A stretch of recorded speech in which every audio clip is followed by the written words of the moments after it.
नमस्ते।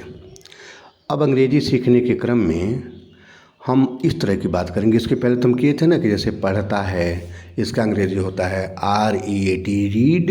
रीड में एस लगा दिया तो रीड्स मीन्स पढ़ता है। जैसे मोहन एक किताब पढ़ता है, तो पहले मोहन की अंग्रेजी लिखे MOHN, मोहन। पढ़ता है READS, रीड्स। ए बुक, ए का तो यही होता है, बुक BOOK। तो अब हो गया कि Mohan reads a book, Mohan एक किताब पढ़ता है। अब अगर यहीं रहे कि मोहन एक किताब नहीं पढ़ता है, तो मोहन की अंग्रेजी, एक किताब की अंग्रेजी, नहीं पढ़ता है इसकी अंग्रेजी, यानी नहीं पढ़ता है इसकी अंग्रेजी अब हम लोगों को पता लगाना है। तो नहीं पढ़ता है इसकी अंग्रेजी होगी डज नॉट रीड। अब देखिए, पढ़ता है कि अंग्रेजी रीड्स, रीड में एस लगा दिया तो रीड्स हो गया।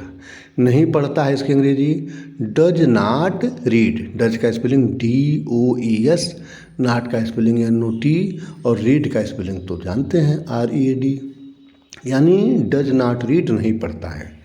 Mohan does not read a book. Sheela वह किताब नहीं पढ़ती है। शीला नहीं पढ़ती है, इसका भी अंग्रेजी होगा does not read.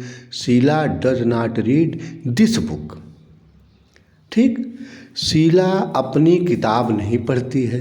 Sheela does not read her book. वह अपना सेब नहीं खाता है। अब वह का अंग्रेजी क्या हो जाएगा? ही।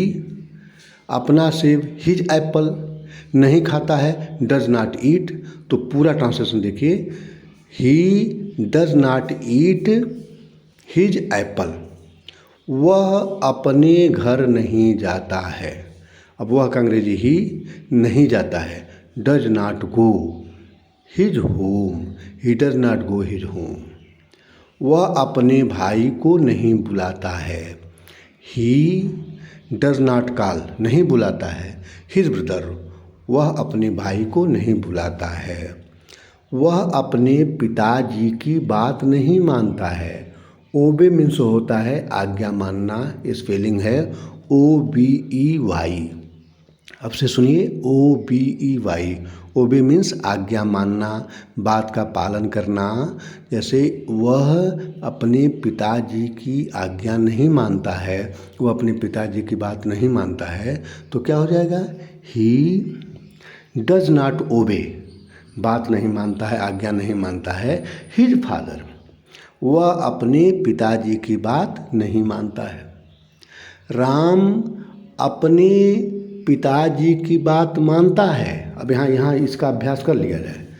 राम अपने पिताजी की बात मानता है, तो राम अब बात मानता है, आज्ञा मानता है, तो ओबे में OBEY, ओबे इसमें एस लगा दीजिए। तो Ram obeys his father, Ram अपने पिताजी की बात मानता है। तो अब देखिए, अब कुछ और अभ्यास आगे बढ़ाइए। जैसे डज नॉट राइट, नहीं लिखता है, नहीं लिखती है, यानी डज नॉट राइट का दो मीनिंग होगा, नहीं लिखता है, नहीं लिखती है। डज नॉट टेल, नहीं बताता है, नहीं बताती है। Does not teach, TEACH, teach माने जानते हैं ना, पढ़ाना, तो डज नॉट टीच, नहीं पढ़ाता है, नहीं पढ़ाती है। डज नॉट कॉल, नहीं बुलाता है, नहीं बुलाती है। डज नॉट स्विम, अब SWIM, स्विम, स्विम मीन्स तैरना। डज नॉट स्विम, नहीं तैरता है, नहीं तैरती है। डज नॉट स्लीप, SLEEP, मतलब डज नॉट, अब इसको सोचिए, डज नॉट स्लीप, नहीं सोता है, नहीं सोती है। डज नॉट रन, नहीं दौड़ता है, नहीं दौड़ती है। Does not jump, JUMP, jump means क्या होता है? कूदना होता है ना, तो डज नॉट जंप, नहीं कूदता है, नहीं कूदती है। तो अब इस तरीके से मीनिंग पकड़ करके, डज नॉट पहले लगा करके, उनसे दो मीनिंग जो बनते हैं उसका अभ्यास किया जाए, और उसी पर अनुवाद का भी अभ्यास किया जाए, ट्रांसलेशन का भी अभ्यास किया जाए। जैसे मोहन वहाँ नहीं कूदता है, Mohan does not jump there. Mohan सड़क पर नहीं दौड़ता है, Mohan does not run, does not run का मतलब नहीं दौड़ता है, ऑन द रोड।